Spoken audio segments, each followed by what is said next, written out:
Call to order the Planning Commission meeting for Thursday, January 18th, 2018. Please stand and join us in the Pledge of Allegiance. I pledge allegiance to the flag of the United States of America and to the republic for which it stands, one nation, under God, indivisible, with liberty and justice for all. Mr. Harlicker, will you please call the roll? Commissioner Knobloch. Here. Commissioner Heikkila. Here. Commissioner Casey. Here. Commissioner Schmolke. Here. Commissioner Stevenson. Here. And Commissioner Stevens is absent. And I'm here as well. And Chair Schwartz. Thank you. Our first order of business this evening would be to adopt the agenda. So moved. Second. Motion by Stevenson, second by Knobloch. Any discussion? All in favor? Aye.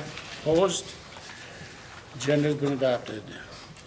Next, we have the approval of our minutes from the December 21st, 2017 meeting. Motion to approve. Second. Motion by Heikkila, second by Schmolke. Any discussion? Hearing none, all in favor? Aye. Aye. Opposed? Abstain. Motion, minutes are approved with one abstention, Commissioner Stevenson. Our first case under new business, planning case 17-38, a request for design flexibility for setback from Coon Rapids Boulevard, 2453 Coon Rapids Boulevard, Lind Investment Properties. Mr. Harlicker.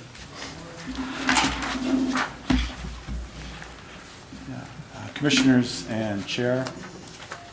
Hold this up.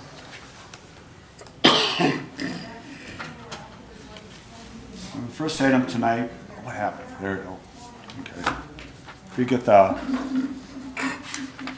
PowerPoint back on, please. This item is request for design flexibility to the required setback along Coon Rapids Boulevard. The property is located on Coon Rapids Boulevard here, along Xavis on the west. Probably everybody knows that probably the old Pizza Hut building was the past tenant at this location. And what the applicant is proposing is to take that building and modify it and use it as a coin-operated laundromat. And part of the renovations are extensive exterior elevation changes. And what's triggering the design flexibility are two pilasters that are located along Coon Rapids Boulevard, one right here and one right here. Code requires a 40-foot setback from the curb on Coon Rapids Boulevard, and currently the building is set back 37 feet. The applicant is proposing these two pilasters, and what that does, it changes the setback to 34.74 feet. So that triggers the need for the request for design flexibility. Here's what the building will look like. These are the main entrance here. This is the north, this is the east side, and this is the side that faces Coon Rapids Boulevard. And these are the two pilasters here and here. The commission has the ability to grant design flexibility provided that it meets two standards.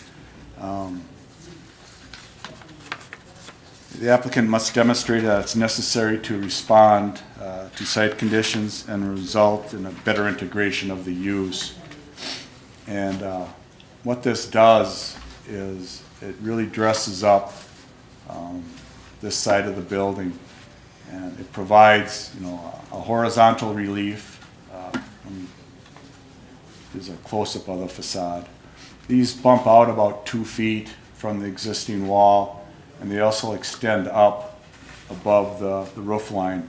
So they provide both a horizontal break to the building as well as a vertical break in the roof line. They also really frame in the windows here along the boulevard, as well as this doorway here. As you can see, the pilasters will be a stone with a brick base and an ephes cap on it. The modification is responding to site conditions. The applicant is really going a long ways towards taking the existing building and bringing it up to date to current code and design standards. And the proposed modification really brings that, helps that along. Here's a sample of the floor. Here's the floor plan of the proposed laundromat. As you can see, here's the one pilaster, and here's the other. These are the windows, and this here is the doorway. Go back, the big one, small one, the windows, as well as the doorway. With that, staff is recommending that the Planning Commission move to approve the request for design flexibility to allow a building setback of 34.74 feet from the curb along Coon Rapids Boulevard. The applicant is here in the audience also if you have any questions of him. Thank you, Mr. Harlicker. Commission, any questions for Mr. Harlicker? Is there anything the petitioner would like to add? If so, please come up to the microphone, give your name and address, please. My name is Jeff Lynn, 1789 Wood Lane Drive, Woodbury, Minnesota. I'm the Chief Operations Officer for Lynn Investment Properties. The request here is just, as suggested, we like to put large investments in our facilities to differentiate ourselves from our competitors. We try to provide a open, clean environment that's different than the typical stereotype of a laundromat, because we believe that it creates a substantial amount of new business in the laundromat business. People that don't normally use a laundromat like to come into these facilities, into our Toma Fresh Laundry facilities, simply because they're open, environment clean, very upscale, and we feel differentiates ourselves, again, from our competitors. So we appreciate your consideration to upgrade the facade and encroach into the easement. Do you have any samples of the materials? I do not. Is it going to be similar to the materials you used at the McDonald's or at the Holiday Station? That's correct, yeah. If you look at this Holiday on Hanson Boulevard, which we also own and operate, it's a very upscale stone. Very pleasing, very attractive looking. And again, as we're building these facilities, we're working on our 6th one now. We have people come into them that have never been into a laundromat before that want to use a laundromat, and when they see how inviting these facilities look even from the outside, they're intrigued to come in and eventually become our regular customers. Mr. Harlicker, no mention of anything for landscaping? None of that has to be met, or? Chair Schwartz, what the Planning Commission is really considering is a design flexibility for the pilasters. The applicant is proposing overstory trees along Coon Rapids Boulevard, as well as foundation plantings along the foundation and wall right in through here. Okay. Commission, any questions at this time for Mr. Lynn? Mr. Chair. Commissioner Casey. Mr. Lynn, I have a question about, on the preliminary floor plan, there's a couple instances where it says future. What is that, what are you referring to? That means if the business expands or grows to a level that we feel necessary, the floor is designed already with the current infrastructure inside of it that we could expand machinery. Okay, so the plumbing is there and all that? Yes.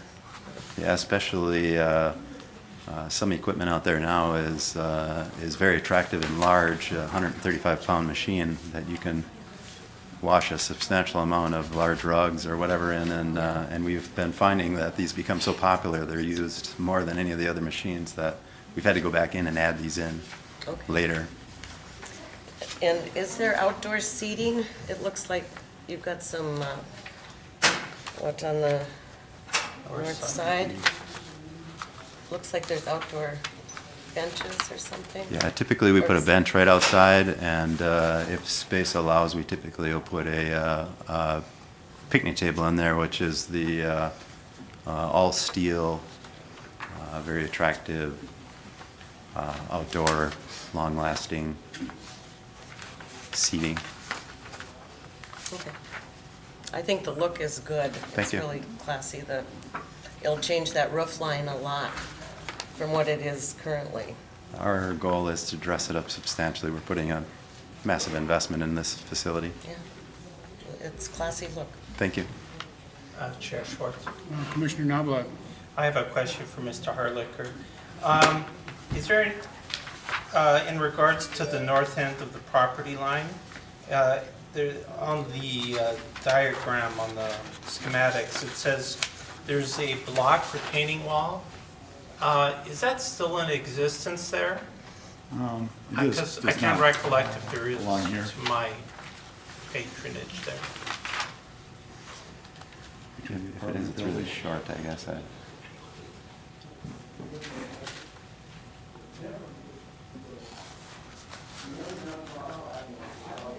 I mean, if it shows it on the site plan, then it's should be in place out there. Okay, because I drove by it today and I tried to visually see it and I couldn't see any retaining wall. So that makes me ask to the veracity of this schematic. Also, is there any distinguishable elevation differentiation from the north side of the property line to the apartment blocks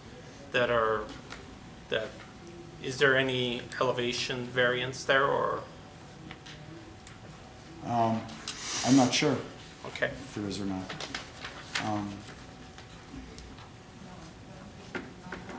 When they do come in for a building permit for this, part of that review will be. Use the map. Good evening, my name is Brady Belsam with Samatech. We're the consulting civil engineer. So I can answer your question about the retaining wall. There is roughly a 2-foot block wall.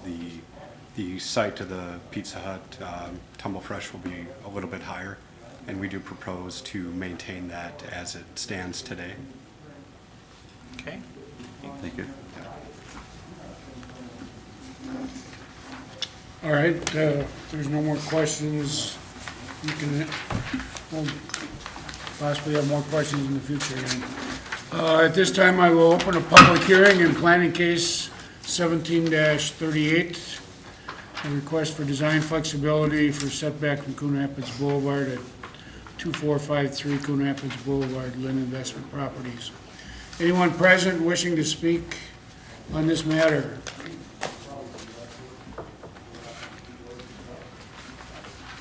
Seeing none, close the public hearing. Commission.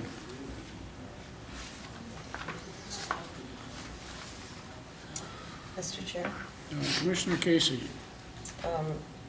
I'll make a motion.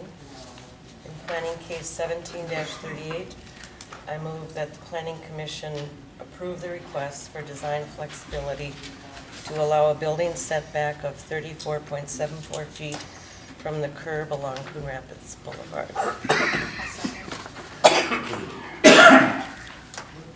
Motion by Casey, second by Schmolke. Any further discussion?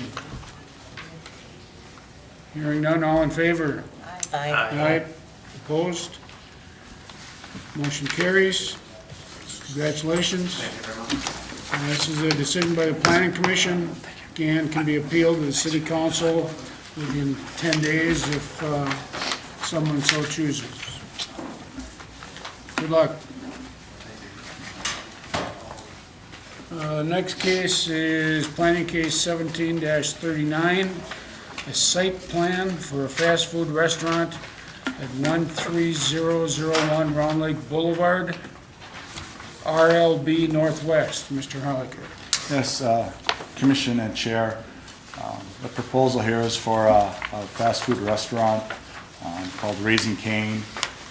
As you can see, it's located at the corner of Northdale Boulevard and Round Lake Boulevard, north of Wendy's and the Highway 10 exit ramp onto Coon Rapids onto Round Lake Boulevard. These streets through here are private drives. They are not public. Previously, the site was a convenience store with a car wash, a small retail space, and then the pumps. The car wash, the pumps, and the store have since been demolished, and most of the paving has been dug up.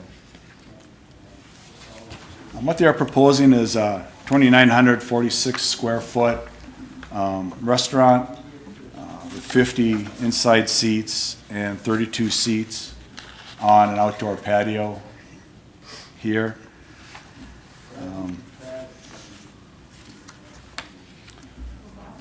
The site will have access from this private drive and entrance only here.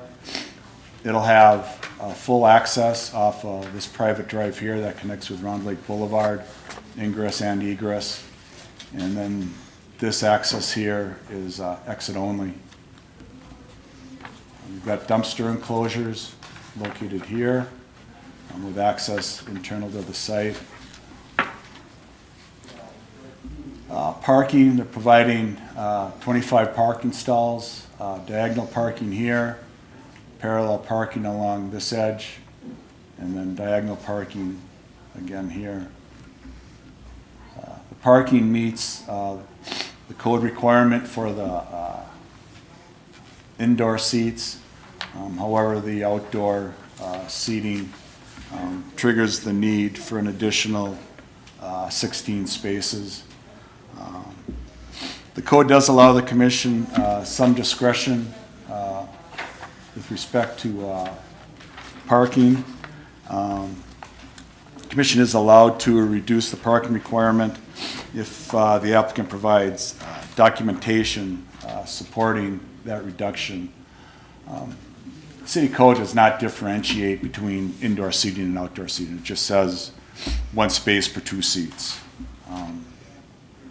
So what the applicant is requesting is that the 25 spaces are allocated towards the indoor seats, and the external seats here on the patio are used really seasonally during good weather, and they do not trigger the need for additional parking because the people that do come here, they just chose to sit outside instead of inside.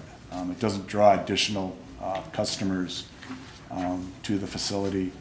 And also, most of their business is drive-through. The applicant is in the audience tonight, so they can get into further detail regarding their request for relief to the additional parking. The proposed drive-through is located on the north side of the building here, with the cars pulling around here. Code requires 6 stacking spaces. The site plan allows for 10 cars to be stacked. They're proposing a sidewalk along Round Lake Boulevard here. It'll tie into the current sidewalk along Northdale Boulevard. There's a sidewalk connection and a crosswalk that connects the sidewalk to the building here, as well as a sidewalk across the parking lot that allows that for the handicap spaces and the parking here to cross over and enter the building right here. The grading plan, water is being drained off the paving into a infiltration basin here. It's a fairly flat site. The applicant has been working with the engineering department on finalizing the grading plans. There is a bicycle rack at this location here.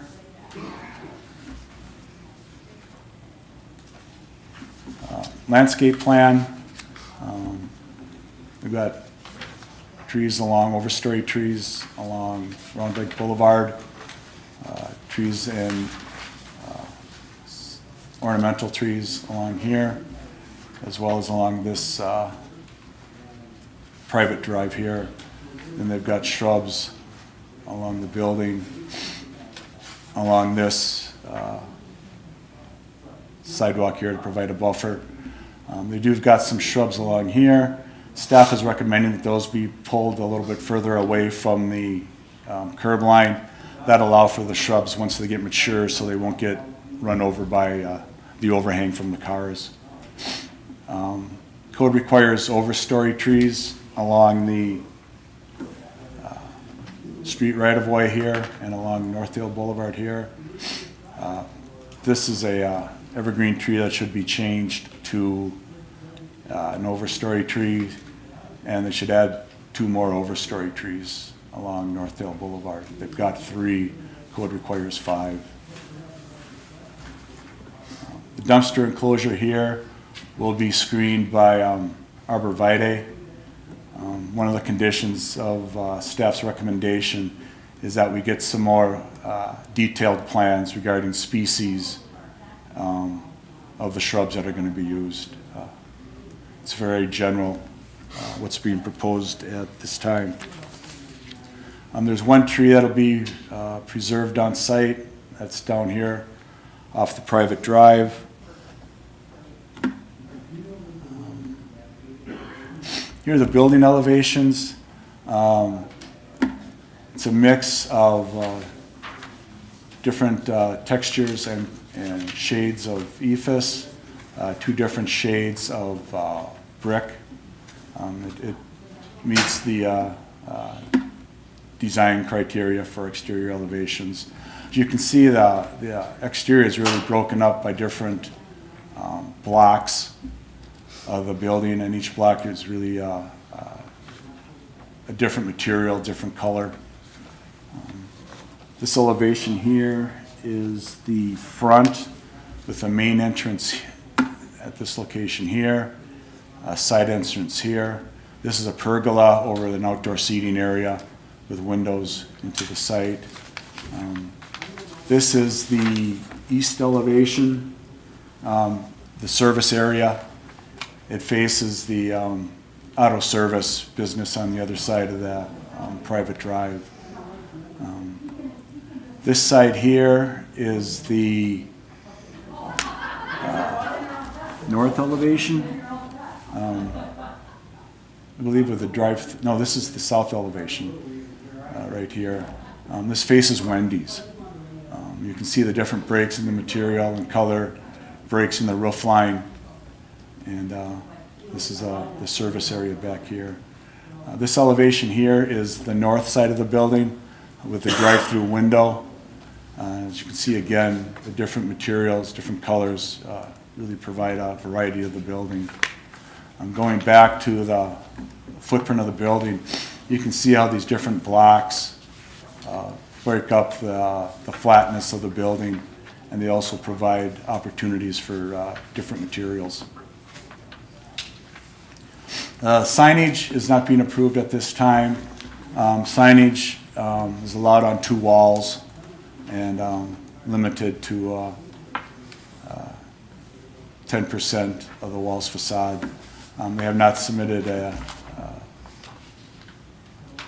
sign permit yet, but the signs shown on here are for illustrative purposes only. They are not being approved at this time. They are also proposing a monument sign out here at the corner. Again, this is going to require a sign permit, and it too is not being approved at this time. The location of the sign does meet the setback requirements from the property line.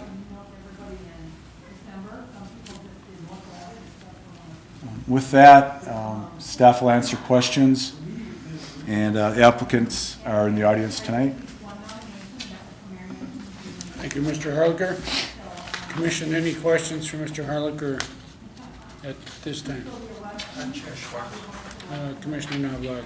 I have a question for Mr. Harlicker, maybe for the applicant as well, but is there a correlation or is there similarities to the existing canes, raising canes in Blaine?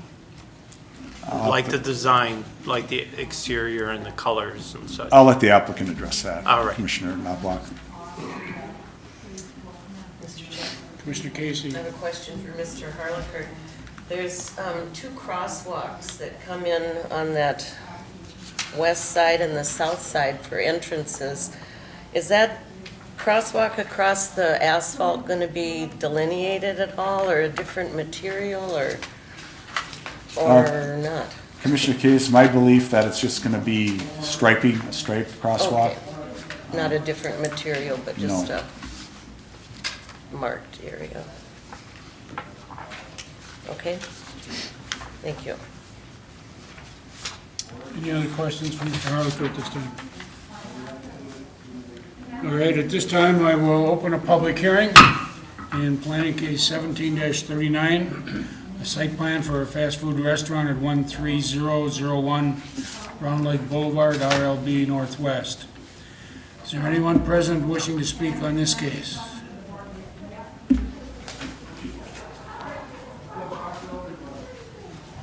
Please come to the microphone, give your name and address for our secretary in the record. I'm Anna Cunningham. Hello. I work with Kimley Horn, and we're representing Raising Cane's and working with the landlord as well. Address is 1391 Sargent Avenue, St. Paul. Thank you. So to answer your question about the similar facade, it'll be similar. It's not exactly the same as the Blaine one, but it'll be similar. All right, thank you. Thank you. Any other questions? Do you want to address the parking? Yeah, so that's one thing that we've discussed a little bit. There's only one other Raising Cane's in Minnesota that has a patio, and that's in Maple Grove. And for that one, they didn't consider the seats for their parking count. So we applied the Maple Grove parking requirements to this site, and we're overparked per their code. So we thought that that was a good comparison to see, even though they have outdoor seating and indoor seating, we'd be meeting their requirements for that. So, and also what Scott said is that, either you're going to be sitting inside or you're going to be sitting outside. And 60% of their customer base is going through the drive-through. Mr. Chair, Commissioner Stevenson. does the Maple Grove site have a similar amount of parking at the store to what? That one is a larger one. I can't remember how many spaces it had, but I think it does have more. But one thing with Raising Cane's, they're not gonna accept not enough parking stalls. It wouldn't make sense for their business and for their customer service. You're But saying it's also a bigger store, maybe? Maple Grove is bigger, if I remember correctly. Yes. All right, thank you. Thanks. Anyone else wish to speak at the public hearing?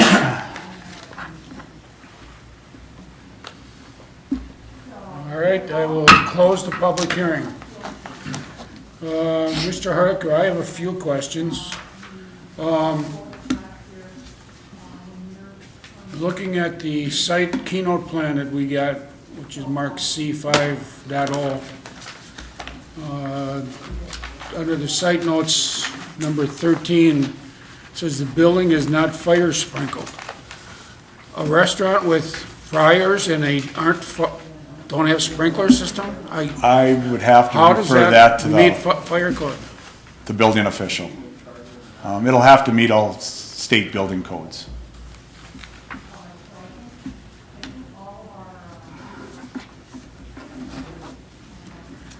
My next question, and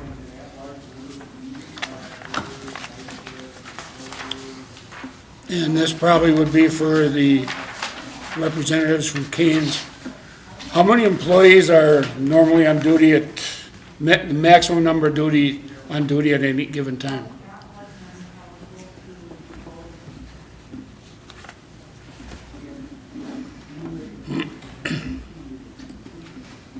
And again, please give your name and address, please. Lou Aaron McCormick with Raising Cane's, 6800 Bishop Road in Plano, Texas.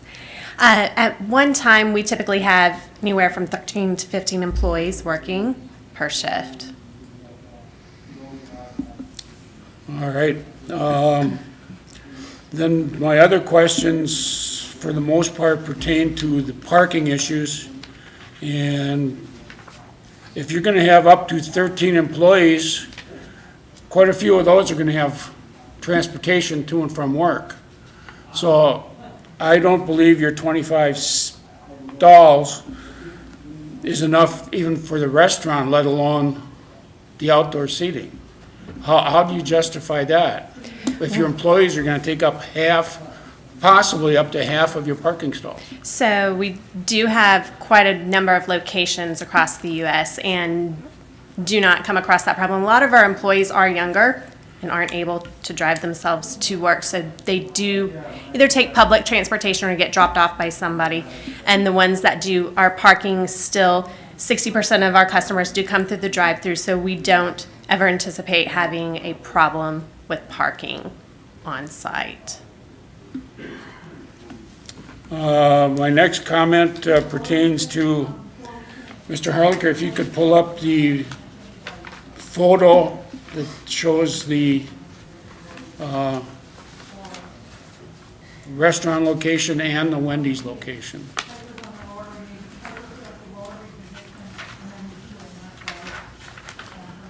There we go. In looking at the diagram here, the Wendy's building is a smaller building than what you're proposing to build. Wendy's building is 2765 square feet, and you're proposing a 2946. So roughly 200 square feet larger building. Wendy's has 40 parking spaces, and just in this photo, and I have no idea what time of day it was taken, there's 21 stalls that are filled. And they've got a smaller restaurant than you did, than you're proposing. And you're still contending that 25 parking stalls is enough for customers and employees. Yes, sir, and that goes back to the amount of drive-through service that we do with our restaurants. Because I've been to your Blaine restaurant numerous times, and there's an awful lot of cars parked in their parking lot. And an awful lot of, I eat inside when I go there, there's an awful lot of customers that are coming in and eating inside. So every time we do design a site, we do maximize parking of what we can. We ourselves don't want to put our restaurant in a situation to where there would be a problem with parking and people choosing not to come there. So based on our experience, we don't anticipate it being a problem. Chair Schwartz. Commissioner Knobloch first. In knowing this location, the size footprint that's right beside Wendy's, where the gas station used to be, and in comparison to the Raising Cane's in Blaine, from my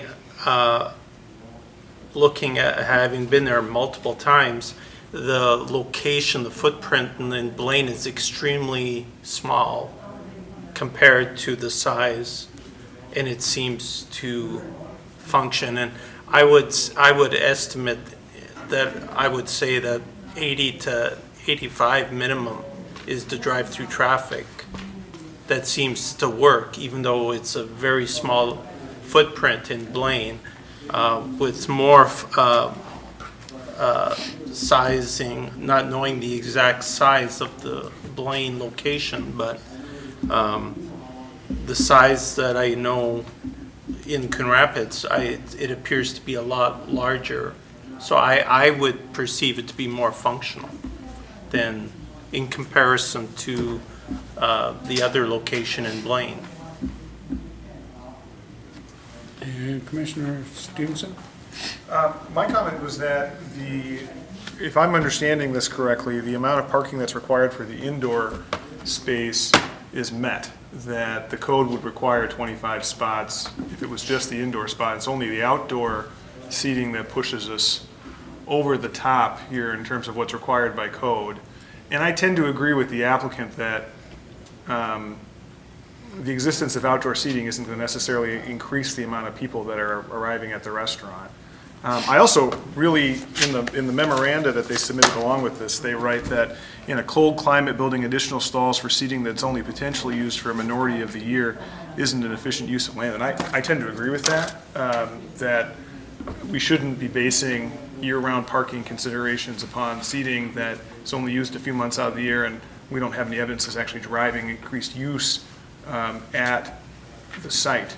And so my comment actually would be to staff that I wonder if we shouldn't revisit our parking standards in situations like this, because it seems to me to be asking for land use that isn't the most efficient that we could be using that land for, you know, and we might be asking for too much parking in situations like this.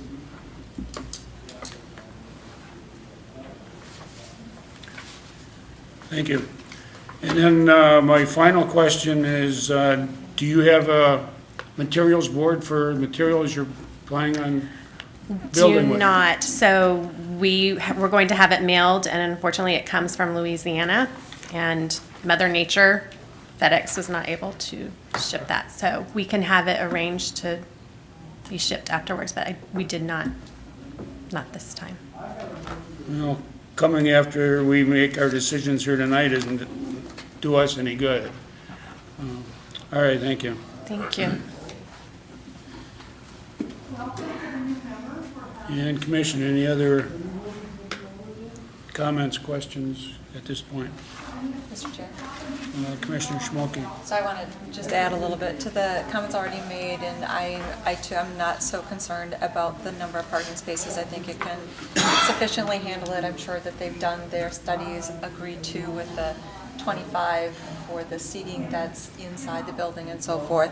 I think I would be more concerned about just making sure traffic flow in that space is cohesive to the volume of traffic that they would be, 60% of their business, and Cane's is certainly a very popular restaurant in the area, and so it does get a lot of traffic, and that corner does concern me a little bit, but I do like that the entrance kind of comes in.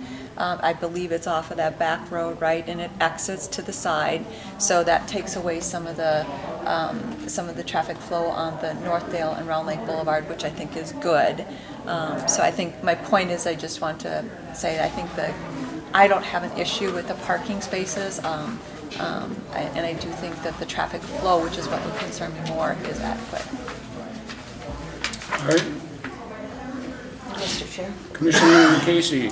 Mr. Harlicker, can you ascertain those diagonal parking lots that front Round Lake Boulevard? Are they going to be directional at all?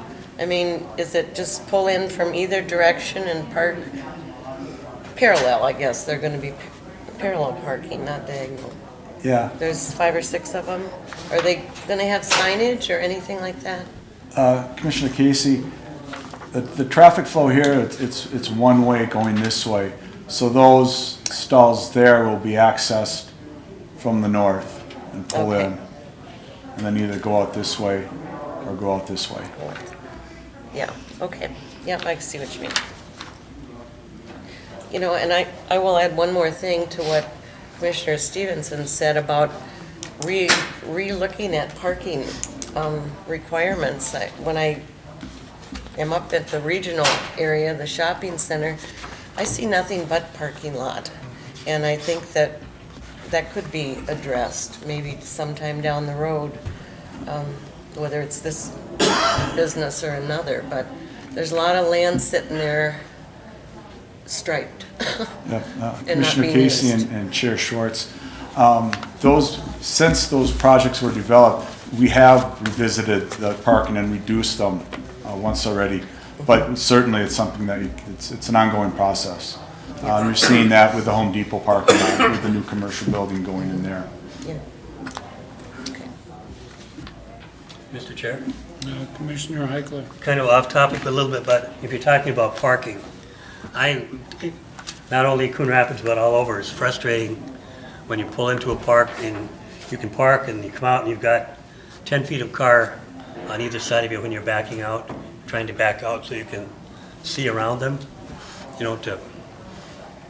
You have a large truck parked beside a small car and you got to back out and you try to find your way. I think that's part of that process could be, or that's something that should be looked at as well someday down the road. Mr. Chair, Commissioner Stevenson. I am prepared to make a motion if there's no, I still have a pardon me. question.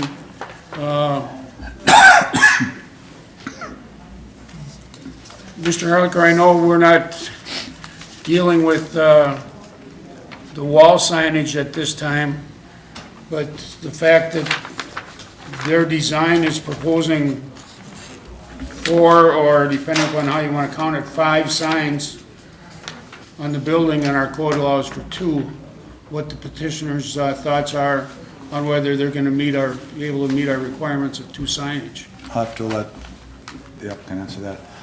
With respect to wall signage, the number of signs per wall is not limited. It's the total square footage on each wall. So you could have 2 or 3 signs on a wall, but they couldn't exceed, 10% of the square footage of the wall that it's on. And signage is limited to 2 walls per building. And in this case, they're showing Signage on all 4 4 walls. walls. Correct. And I know that the signing, they have a separate, Raising Cane's works with a separate signing contractor, and they coordinate with the cities, and I know that Scott's been communicating with them, and that's definitely something that we will for sure do once we move forward. We'll abide to those. And what are your thoughts on this sprinkler system thing? Well, actually, we just talked about this. Are your other buildings sprinkled? Maple Grove is not. I think the requirement is 3,500 square feet and below for buildings. So it's pretty typical. We work with a lot of different restaurants, retail, like Starbucks. There are a lot of Starbucks and McDonald's that aren't sprinkled. It's just that you have to have a fire hydrant within 150 feet of the building. I think it's fairly common. It surprised me too. I was like, what? And typically they'll have some type of fire suppression system over the cooking area. All right, thank you. All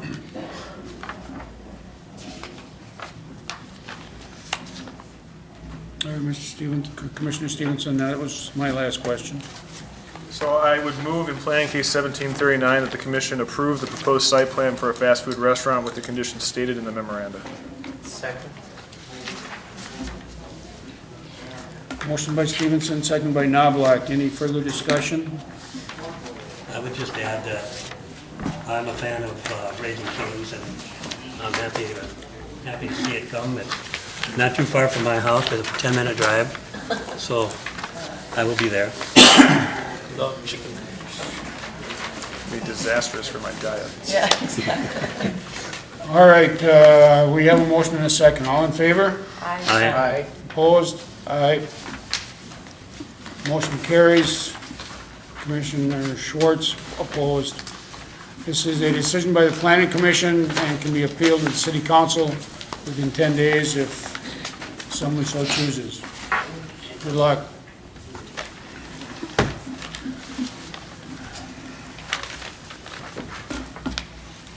All right, our next case is Planning Case 17-40, a lot split at 2329 124th Lane, Mason Home Company. Mr. Harlicker.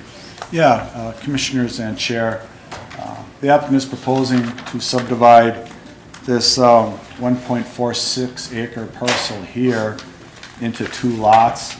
See from the air photo, it's got frontage on Main Street and 124th, which kind of curves into Underwood, Uplander. right here. As you can see, there's an existing residence with a detached garage and a driveway coming in off of 124th. Here's the proposed lot split. The lot line is right here. So this is parcel 1. This is the second parcel with the existing residence on it. Both the lots comply with the dimensional requirements of the LDR2 zoning district. Parcel 1 is 90 feet wide, 262 feet deep, and 23,600 square feet in area.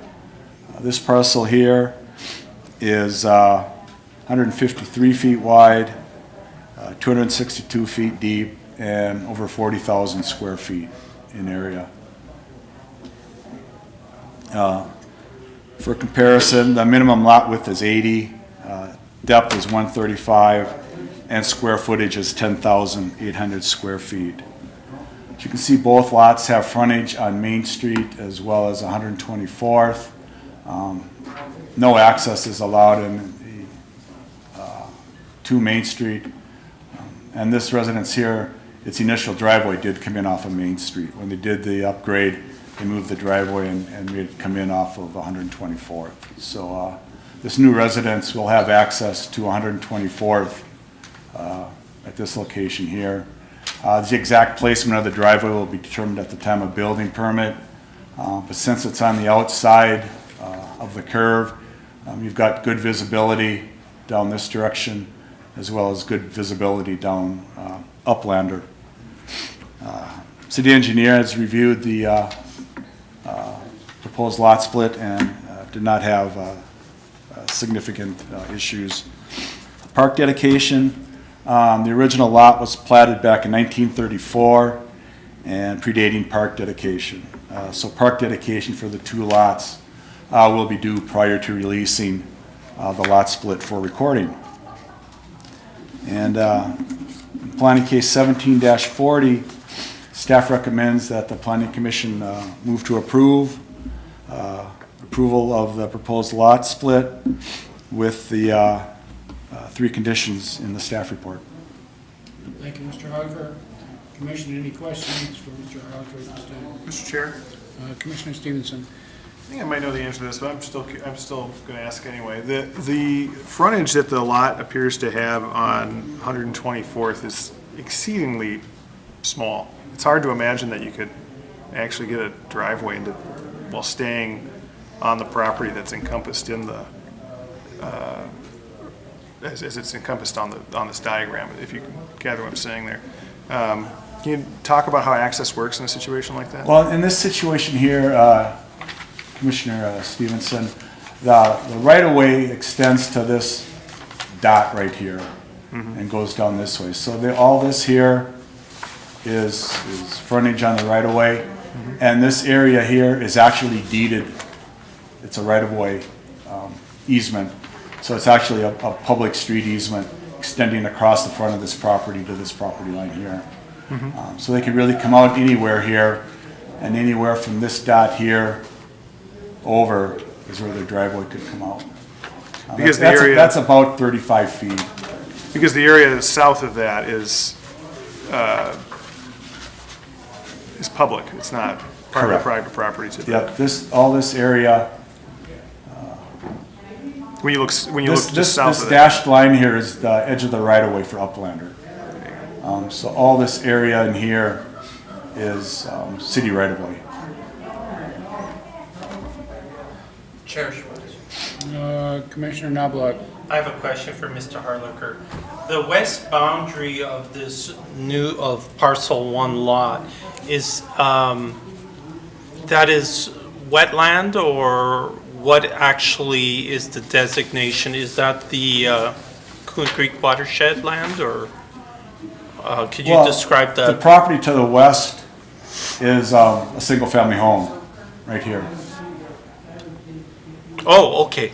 So it's It's one an lot. existing residence. All right. Yep. Good catch.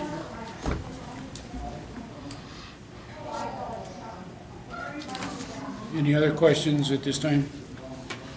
Seeing none, I will open a public hearing in planning case 17-40, a lot split at 2329 124th Lane, Mason Home Company. Anyone present wish to speak on this case?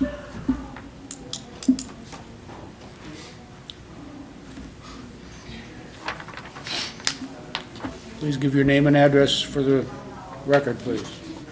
Hey, Mark Mason here, 6111 Kalen Drive, Woodbury, Minnesota. This is our lot split. It's pretty simple. We've already got the lot sold to a builder that wants to build it. Just my understanding is the part of the conditions of the approval is to connect the existing home to city water. I just would like to say if we could have a year to do that, that would be great. Just because lot conditions and frozen ground and all that stuff. That's it. Well, that's not part of our ability to give that, is it, Mr. Harlicker? No, I believe that would be determined by the engineering department. You'd have to work with Mark and Tim Okay. Himmer on that. That's all I had. All right, thank you. Anyone else wish to speak? Seeing none, close the public hearing. Commission, Mr. Chair. Commissioner Schmolke. So maybe the petitioner can answer this again too, but I guess it would help me if I could understand a little bit of where the house would sit on here, I guess, and where that driveway would come. I'm a little concerned too, it's like how much it's going to encroach kind of on the existing property and how it fits kind of relative to the two neighbors. It just seems like, I know 80 feet is the normal, is the Right. standard, but relative to the size of the existing property, it just, is it going to feel like it's crunched? Is that landscape of the land, does it ease down to the west there, I guess, or is it, I guess I'd just like to know a little bit more about what they're planning to put in there to know if it would be cohesive to that lot. Yeah, Commissioner Schmolke, the house could sit anywhere within this square here. I assume they'll probably pull it up fairly close to the street. Maybe the applicant can address that. He might have a better idea than I. But this is the area where they could put the house and meet the setback requirements. So they do have quite a distance they could go back. If they wanted to, yes. Okay.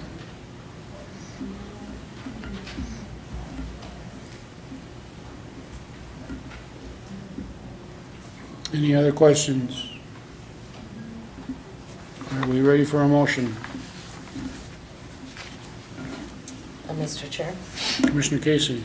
I will make a motion in planning case 1740 that we recommend approval of the proposed lot split with the following conditions. All comments of the city engineer be addressed, compliance with Title 11 land development regulations, and the park dedication for the two lots be paid in the amount of $4,000 or $2,000 per lot prior to releasing the split for recording. I'll second that. Motion by Casey, second by Knobloch. Any further discussion? All in favor? Aye. Aye. Opposed? Motion carries. This is a recommendation by the Planning Commission and will be heard by the City Council at their February 7th meeting.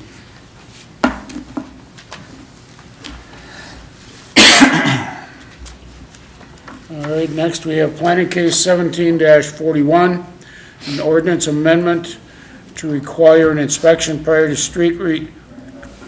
tree removal in the Mississippi River Critical Corridor area. Mr. Harlicker.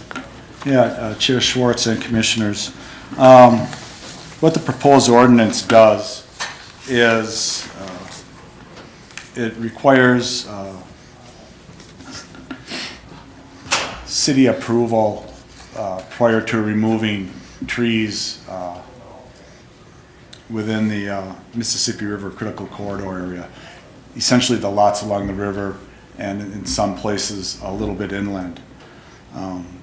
What triggered this is currently the code has an exception in it, and it's parentheses E, that states that exceptions to the above, get into those first. The ordinance prohibits clear cutting of trees on the slope or face of bluffs within 40 feet of any creek or river and within 40 feet landward of the top of the bluff. Clear cutting is not allowed. Selective cutting of trees is permitted provided it is authorized and approved by the city. There is an exception to those two criteria, and that exception is the removal of diseased or damaged trees and vegetation, and the removal required for development of permitted uses. The removal of that type of vegetation does not require prior city approval or review of the cutting plan.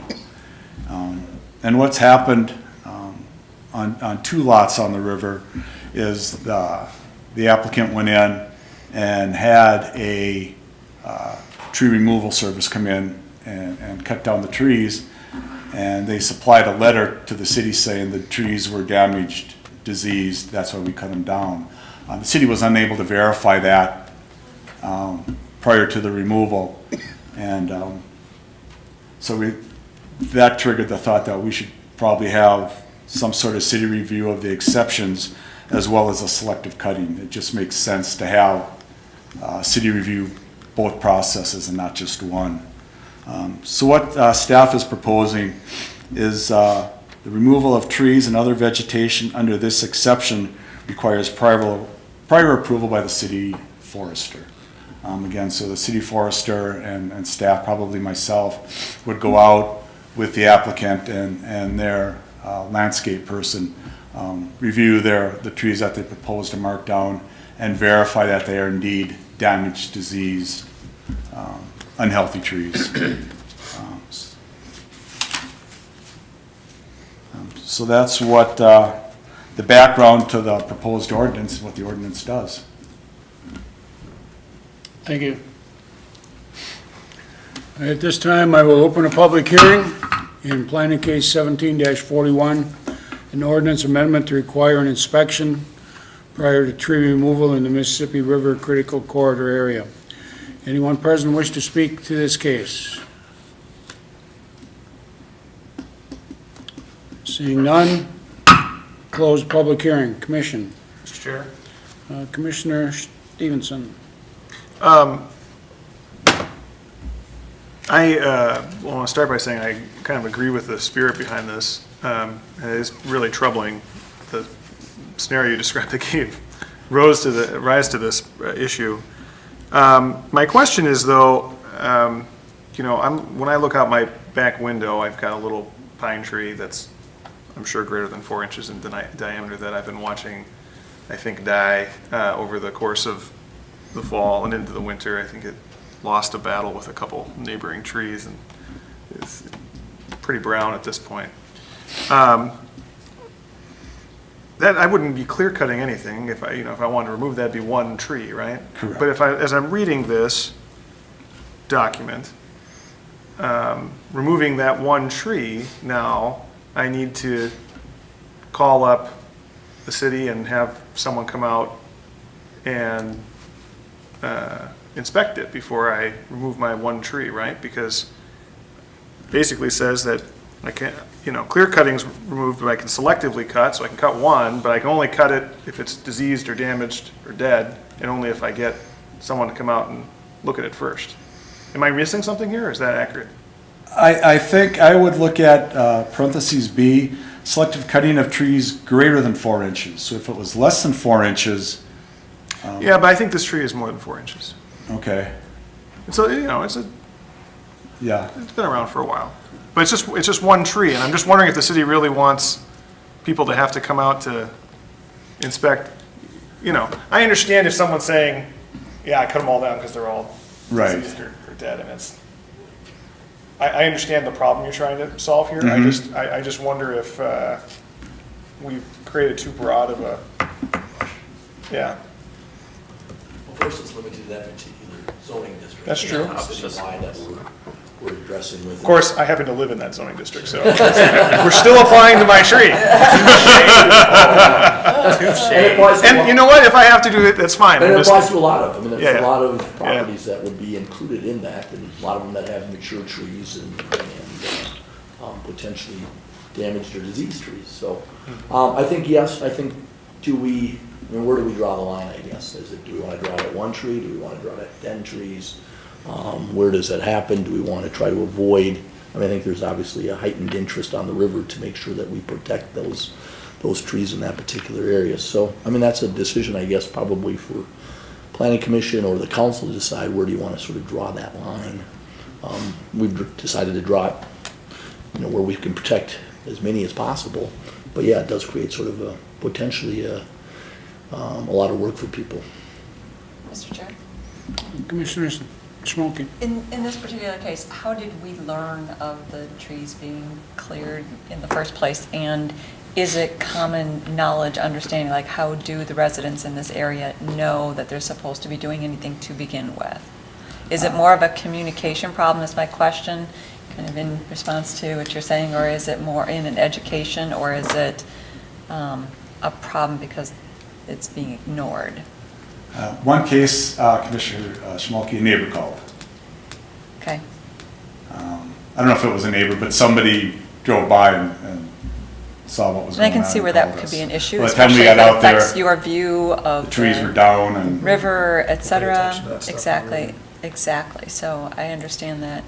And so is it common knowledge then for residents in that zone, in that area, that they would need to contact the city to begin with? Or Yeah, I'm not sure, Commissioner Schmolke, how common knowledge it is.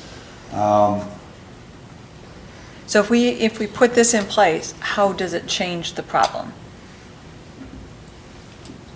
We would probably have to go through some sort of information process, maybe some mailings to people that are affected, saying, all right, it's hundreds of lots, hundreds of properties.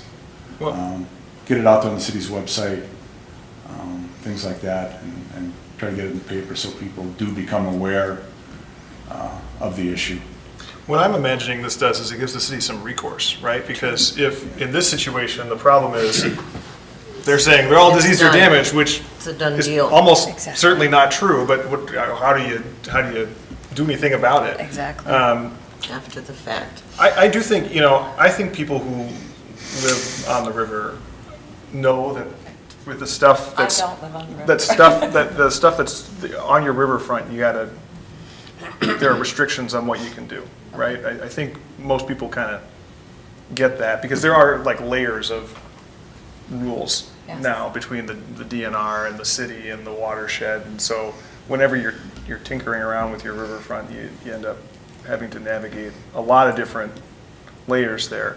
And I don't have a problem with this, I would vote for it, but I do think it's worth thinking about having maybe a de minimis exception built in where you're talking about one tree. If someone's just cutting down a tree, just because I having said that people understand that they probably should be contacting the city when they're making major changes, I'm not sure that would occur to the average person that they need to call if they're cutting down one dead tree in their backyard. And I'd hate to impose a fine if it's one of those absent-minded, it was dead, I cut it down, Yeah. and I didn't get it cleared. Right. You know what I mean? Totally clearing out an area or something like that is a lot different than that tree is annoying me, dead or alive, honestly, and I cut it down and I didn't think to call the city first, So I don't have a problem with it either. I just wondered if maybe communication was more of the issue, and education, or if it, what it was, but I don't have a problem with it. I agree that maybe adding some leniency in there in terms of one tree or whatever could be helpful, though. Makes sense. Commissioner, or Chair Schwartz? Commissioner Heckler. I'm wondering also if there's going to be, I think there should be more clarity as far as if I take down a tree this week, I take down another tree 3 weeks from now, 3 weeks from later, and am I essentially clearing my property? So if you're gonna have this kind of a proposal, it should be more clear. So define clear cutting. Yep, that's, Commissioner Heichel, that's a very difficult situation to address. The creep, tree removal creep, maybe you could call it that. Mr. Chair? Go ahead, sir. So I think these are all valid points. The one thing, if I understand, is that as a broad policy, I don't know that we have a tree preservation do ordinance. not. And so I'm wondering if it sort of speaks to that question of, should we be thinking more broadly about what is our intent in terms of preserving trees, and do we want to provide some flexibility? I mean, I don't know as a practical matter how excited we really are to go out and do this. I mean, it puts extra work on our staff. Obviously, there's a standard that we're trying to meet, and we had some issues that came up. So it may be the kind of thing that we have to think through. So I don't know what all that means. I mean, it may be something for us to, I guess, carefully consider. I would imagine our neighboring communities probably have some ordinances that we Some. could look into as well and just see how they manage it. I do think that this is a worthwhile thing to do, because I think that, we do have a lot of bluff land along the river, and those trees help control those bluffs and prevent erosion. And they also provide a buffer, contribute to a buffer that keeps our water cleaner than if you have manicured lawns right up to the waterfront. Having grown up here and seen the waterfront, the riverfront change over years, there is a lot of people who would just like to make sure they maximize their view of the water, and they want to cut it all down. And I think we clearly saw that happen, Yep. right, with two homes. And I feel like every year it's an accelerating trend along our riverfront right now that maybe people aren't aware of, that every year there are a few houses on the river right now that are turning over, houses that are being bought and torn down, and much larger, much more expensive homes are replacing them. And so that is going to create even more of an incentive to engage in this type of behavior. So I think this is something that should be done, and I think even though I understand it's additional work for the city, I think it's worth doing. I just wondered about the sort of the one tree situation. The one dead tree. And that's fine. If I have to call the city, I don't want to make this about my pine tree. I think Commissioner Heichler brings up a good issue. You say, well, I only have one diseased Right. tree, I'm gonna slice her down, because the city only says I could do one, and then, 2 weeks later, I just happen to have another diseased tree. I'll slice that down. So maybe it needs to be. So, Maybe it does- Schwartz. Maybe it does. Chair Schwartz. Commissioner Knobloch, Is an alternative for that district of eliminating the 4-inch requirement for the tree, because that's very arbitrary, and maybe parallel the program like with the TIPS program with the utility lines, then only for this specific area, that if you're going to need assistance in evaluating a diseased tree or something, to contact the city for assistance before any cutting. So there is a communication aspect to it, but also almost like a permit required to get approval if you're going to cut down a tree. So that would kind of bring into question you have to at least communicate with the city on what your plans are with tree removal in that zone.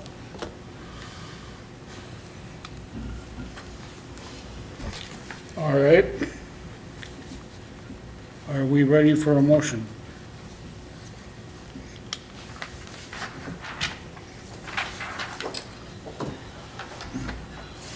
I think we are. All right. I'll make that motion. I lost my screen here. Commissioner Casey. In planning case, well, let's see, I did really lose my screen. So. In planning case 17-41, The Planning Commission, I move we recommend approval to the proposed ordinance amendment requiring city forester approval prior to tree removal within the Mississippi River Critical Corridor area. Second. Motion by Casey, second by Stevenson. Any further discussion? Just want to say that I'm going to vote for this as it is, and I just think that maybe staff wants to think about the issues we've raised before it's voted on by council. But if this ends up being what staff thinks is the best way to handle this problem, I'm comfortable with it. Chair Schwartz? Commissioner Heckler. I will probably vote against this, or will vote against it, because I think it's not as clear as it should be.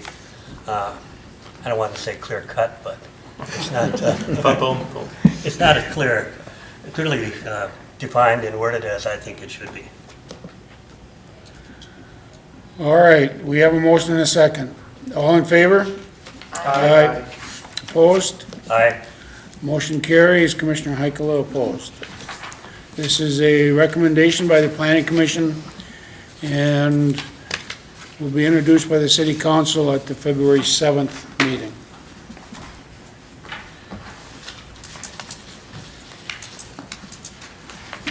All right, next we have planning case 17-42, a registered land survey to plat 17.46 acres into 14 tracts, Port Riverwalk. Mr. Harlicker.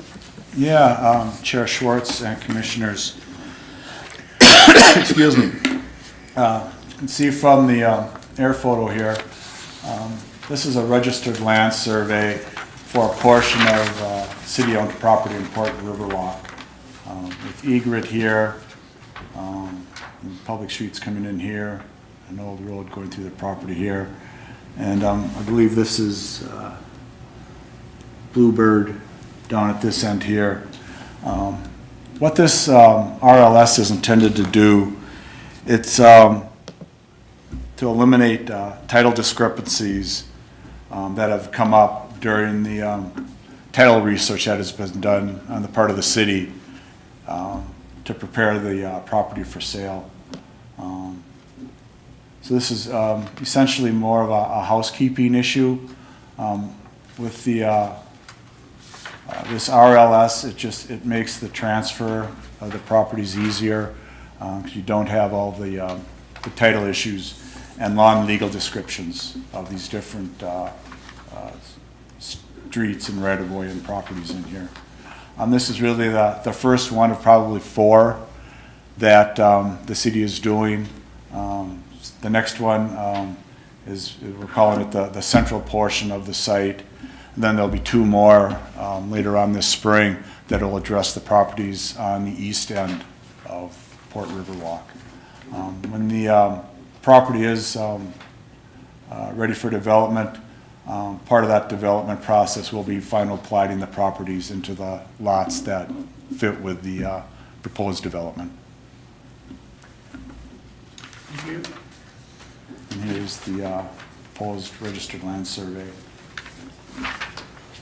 Each of the streets or portion of the streets will be a separate tract. There's little corners that were where some of the title discrepancies were. That's why there's 14 tracts as part of this registered land survey. Thank you, Mr. Harlicker. Commission, any questions at this time for Mr. Harlicker? Mr. Chair. Commissioner Stevenson. Mr. Harlicker, I don't know if you can, while we're doing this, if you can give us any update about what's going on with this land, about how close development appears to be? Maybe Mr. Cornelius or Brown would be happy to do that. It's the number one question I get asked Yeah. when people come on the planning commission. It's shocking. That's a fair question. Well, Mr. Chair and Commission, so we are continuing to work with Centra Homes on a development proposal. It has taken time, and frankly, part of the reason why it has taken time is what we're dealing with this evening in terms of trying to clear up title issues. It's made it challenging for the developer and their engineer to prepare a site plan unless we have an accurate boundary survey, it's very difficult for them to prepare an accurate site plan. So, or a detailed, drawing with engineering drawings and infrastructure and those kinds of things. So this is helping facilitate that process. We are meeting with the council, I think it's coming up in February 13th, at a work session to update the council on where we're at with negotiations with the developer, the site plan. We're expecting that there'll be consensus to move forward on this. And so at that point, we'll prepare a term sheet with the developer. I think we would expect to have some kind of formal submittal from the developer probably in the spring. So you'll see that. There'll be an opportunity through a public hearing so that the public and neighbors can come in and provide their input on the process. So it's just taken time, and that's the nature of this kind of a project. And I know people have been very patient and waited years, but I believe it's a real project, and I think you'll be seeing something in the next few months. You believe 2018 is the year for this? I believe 2018 is the year where they will break ground on the site. Yes, I do. Thank you, Mr. Fernandez. All right, we'll open a public hearing on planning case 17-42, a registered land survey to plat 17.46 acres into 14 tracts in Port River Walk. Anyone wishing to speak to this case? Seeing none, close public hearing. Commission. Mr. Chair, Commissioner Schmolke. I'll make a motion to recommend approval of the proposed registered land survey in planning case 17-42. Second? Motion by Schmolke, second by Knobloch. Any discussion? All in favor? Aye. Opposed? Motion carries. This is a recommendation by the Planning Commission, and decision will be made by the City Council on February 7th. Next case, planning case 17-43, another registered land survey to plat 12.28 acres into 10 tracts in Port Riverwalk. Mr. Harlicker. Yeah, Chair Schwartz and Commissioners, this is kind of the next one in line. This is a little over 12 acres being platted or into, not plat, but the RLS breaks the property up into 10 tracts. And this is Zilla down here, the old East River Road. This is the area that'll be covered by the next couple RLSs going down this way. This was the edge, eastern edge of the RLS that you just considered. So we're looking at this area here. Again, you can see the RLS is split up into 10 tracts, including right-of-ways and little remnant pieces. With that, staff is recommending, Planning Commission recommend approval of the proposed RLS. Thank you, Mr. Harlicker. Commission, any questions at this time for Mr. Harlicker? Seeing none, we will open a public hearing in planning case 17-43, registered land survey to plat 12.28 acres into 10 tracts in Port Riverwalk. Anyone wishing to speak to this case, please come to the microphone, give your name and address. Okay. Hi, I'm Margaret Jensen. This is my husband Richard, and we live at 9907 Zilla Street Northwest. And when we got this letter in the mail, it has 9920 by the 9907, and we don't know what 9920 is. Yeah, and 1308. Do you know what those numbers are? Yeah, these probably, when we did the location map, Okay. sometimes if the addresses are close to this, Oh, they okay. get shifted over. Okay. 9920 is probably one of the lots over here. And then we were told that they were gonna maybe close Zilla Street and change our driveway, but we haven't heard anything about that. Are they still planning on doing that? We can, and we can talk at a different time too. I mean, as the developer's site plan is a little bit farther along. Okay. We would be in touch with you on exactly how the street would be realigned, Okay. how your driveway would change. So I realize, like Mr. Fernilia said, we've been in a little bit of holding pattern just because we go through all these title issues. But we expect that fairly soon we'll be able to proceed with that. So we will be in touch. Oh, okay. That's kind of basically Okay. all I had. Thank you. Thank you for waiting so long. Yeah. Seeing no one else for a public hearing, we will close the public hearing. Commission, Mr. Chair, Commissioner Heikelo. planning case 17-43, I will move approval of the registered land survey to plat 12.2 acres with the 10 tracts in the Fort Riverwalk area. Second. Motion by Heikelo, second by Casey. Any further discussion? Hearing none, all in favor? Aye. Opposed? Motion carries. This is a recommendation by the Planning Commission with a decision by the City Council on February 7th. And next we have consider a resolution finding TIF plan modification is consistent with the comprehensive plan. Mr. Harlicker. Mr. Brown. All right, Mr. Brown. All right, and I believe, I apologize, we did not have this item in the initial agenda, but added it a little bit later, so I think that you got a copy of the resolution. And this too is kind of a housekeeping item related to the Port Riverwalk project. The commission is asked to consider a resolution finding that a modification to the Port Riverwalk TIF district is consistent with the comprehensive plan. This relates to an extension of the duration of the TIF district.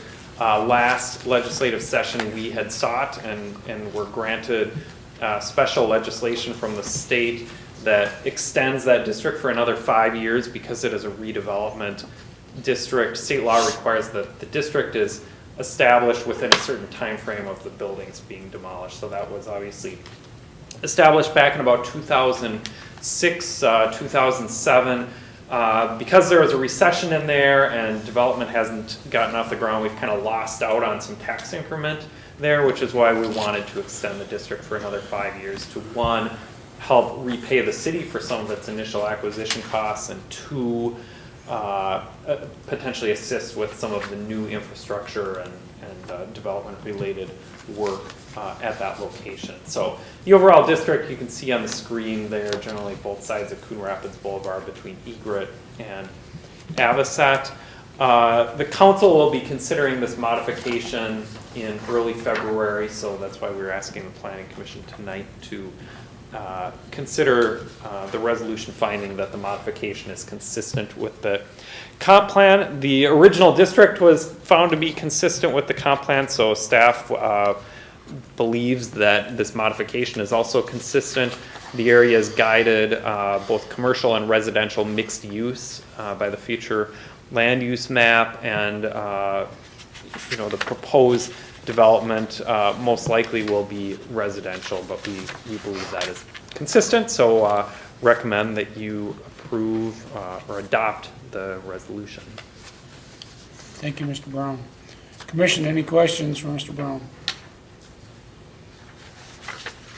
All right, we don't need a public hearing on this case, so we can go right to a motion if someone so chooses. Mr. Chair?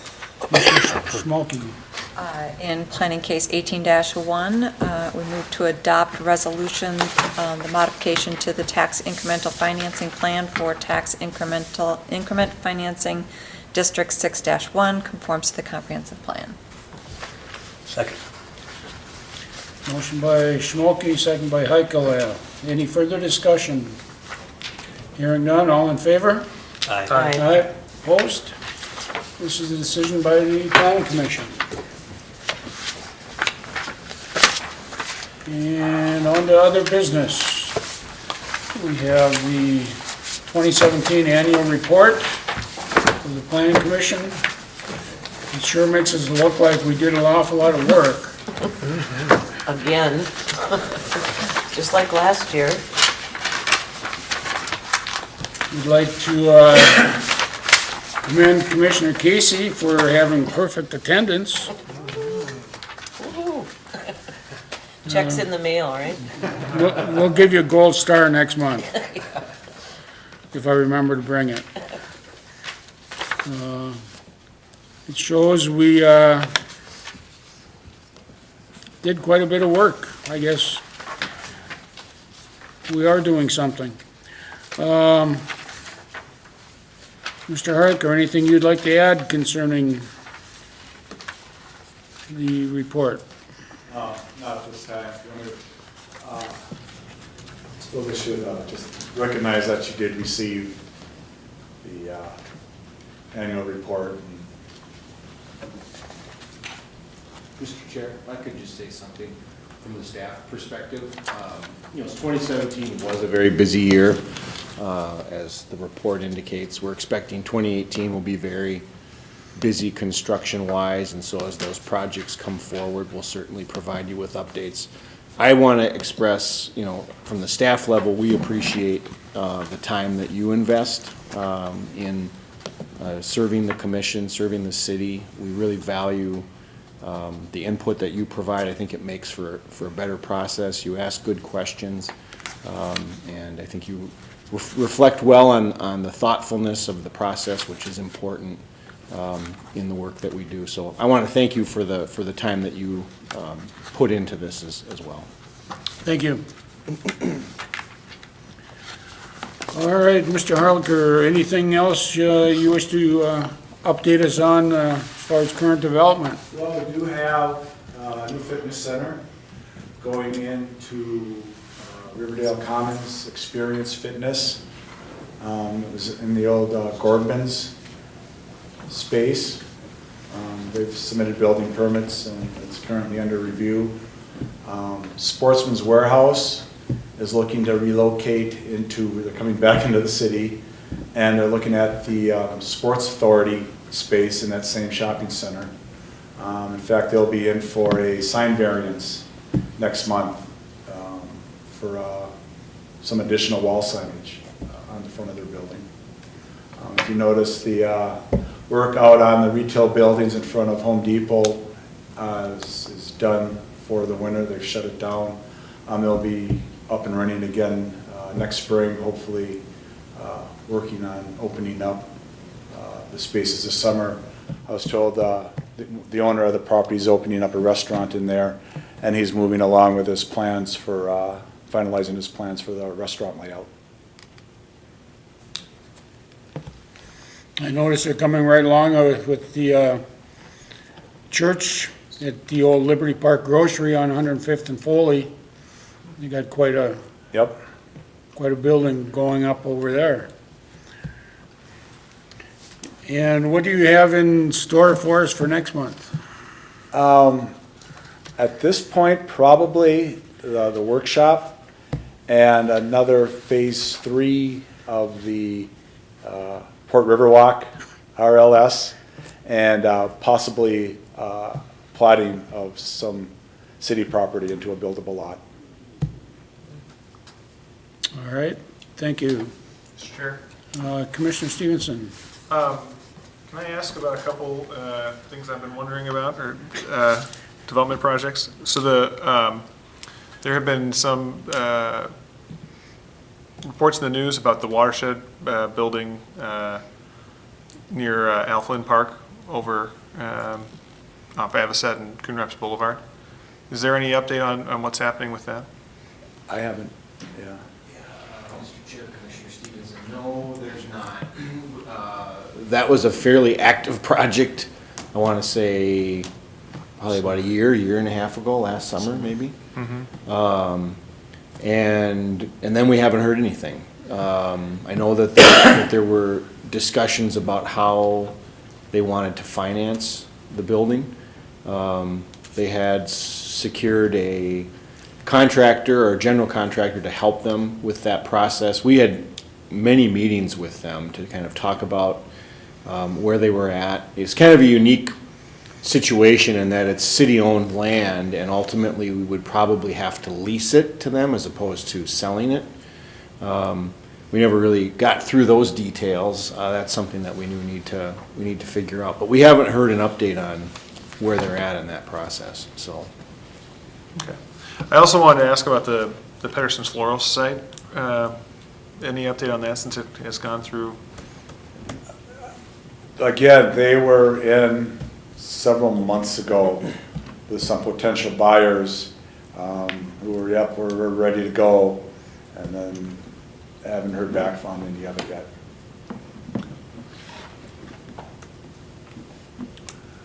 All right, thank you. Mr. Brody, would you like to introduce our new, I guess you could call it, what is it, liaison? Correct. City Attorney's Office? I informally introduced before the meeting tonight, we do have a new Assistant City Attorney, Blair Bucciaconi, who started with us in the middle of December, and so one of his roles will be liaison to the Planning Commission. So I would like to introduce Mr. Bucciaconi formally to this board. And I know in our conversations, because he does a lot of criminal law and other projects, and he's looking forward to something a little bit different as well, and this provides him that opportunity. Obviously, he's well aware that he's got some rather large shoes to fill, as Mr. Johnson was the liaison from my office to this board for many years. And like I said, we're hoping a fresh pair of eyes and a new person here will be also a positive as well. So we hope that it's a good match. As I was telling Grant here, I whispered over to him, I said, this is a good board, and it's nice to appear here, and so I hope Mr. Bucciaconi finds that as much as Mr. Johnson did as well. Thank you, and welcome. Thank you. No one has anything else? Motion to adjourn? So moved. Second. Motion by Casey, second by Knobloch. All in favor? Aye. Aye. Meeting's adjourned.